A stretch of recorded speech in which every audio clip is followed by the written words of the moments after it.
Let me turn to Coach Joan. As a master coach, one of the things that you grapple with is to help your clients to deal with the unsaid things. And I think it was Winnie that talked about that. By the time we go to consult, things have already gone bad. There are some underlying issues that we have not resolved. How can you step in this space to support us while at work, like in our enterprise, to use coaching to support us to build wealth in fulfillment of our legacy?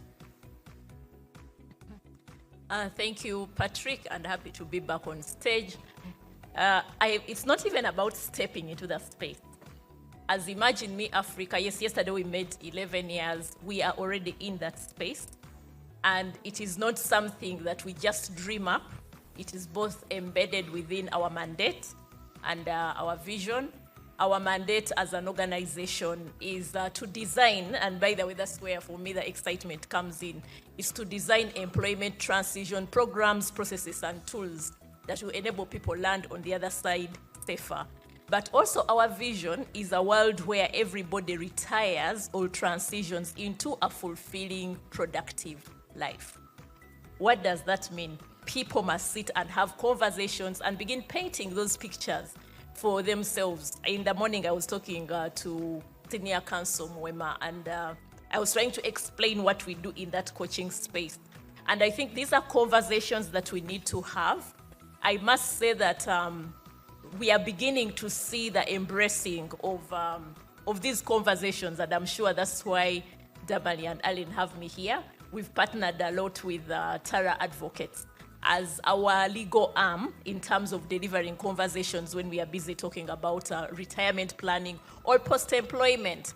Because, retirement is the ideal, that you will reach 60 and everything is okay. But USID happened. Today is 15th. Today is the last day for people who are working with the US mission to step on those grounds. They are going into administrative leave, and come August, no jobs. So those people were very comfortable. Some of the best place to work where, you don't pay tax.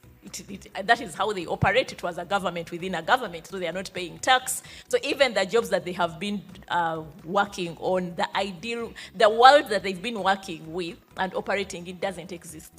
They are coming this way to begin grappling with things that are non-existent. But also, for us in that space, one of the things that we've been advocating is starting these conversations earlier. Because what would happen in the past, like the observation that we've made over a decade, what would happen? People would come in and say, oh, we have our people that are retiring next month. And then you're thinking, so you're calling me in to come and talk to these people, and then what? You're just going to traumatize them. Okay? They already know. So you're traumatizing them. And that's why I also want to celebrate our client, NSSF. Yeah, they are big up there. We are also this other side, but they've also engaged us to support them on that journey. But what has been modeled by NSSF, for example, they have brought down the age at which they begin preparing people for retirement to about 40. So you can imagine that when they begin preparing you at 40, you still have another 20 years, and you can have 5-year cycles. For those of you who do project management, you know that evaluations are only meaningful when you have invested at least 5 years. Because you don't come in today and you say, hey, ICEA, I have put money with you, and I'm coming to check at the end of 6 months, how is my interest doing? You're not going to be able to see that difference. Maybe it will even be very frustrating. What is the call here? We need to engage and have meaningful conversations. One of the things that I'm very passionate about, and yesterday when we marked 11 years, is the thing that we are now talking about. We are now talking about workplace coaching so that these conversations can be ongoing. There is no reason, absolutely no reason why coaching should be exclusive to the C-suite, exclusive to the executives. But those are the people that they put money aside for, and for good reason. It's not every day that somebody would say, come and then pay $300, $500 for a session of 30 minutes, because that's coaching. It is what it is. Nobody can afford that for everybody. And so they begin to think, who are the thinkers for our organization? And the thinkers are the C-suite, essentially.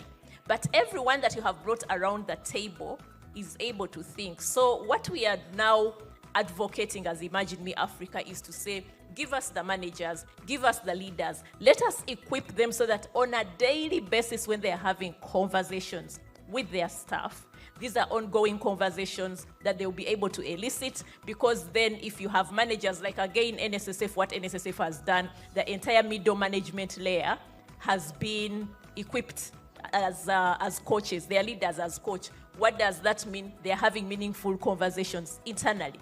Now, if an organization like NSSF that is keeping our trillions, and I hope you're not in that statistic of the 50 million will not help you last, I don't know how many months you will live into that. And so now what we are looking at is to say, let's have those conversations going so that when your manager or a leader is having a conversation with their supervisee, they're going to be able to check in. How are you doing? Because these conversations are beyond, Patrick, you're an HR professional. These conversations are beyond your KPIs. These conversations are beyond the dashboard. They are the conversations that show that you care. A recent study that was done is showing that the Gen Zs, the only thing that they care about now in leadership is somebody who is compassionate, who has empathy, who is offering them hope. Now, if they are looking for compassion, and they're looking for hope, and they're looking for empathy, and for you, you're busy looking at the dashboard, there's already a disconnect. So I think let's have the coaching conversations going, and we'll be able to have conversations that would even touch the beliefs and fears that people have about retirement planning and estate planning.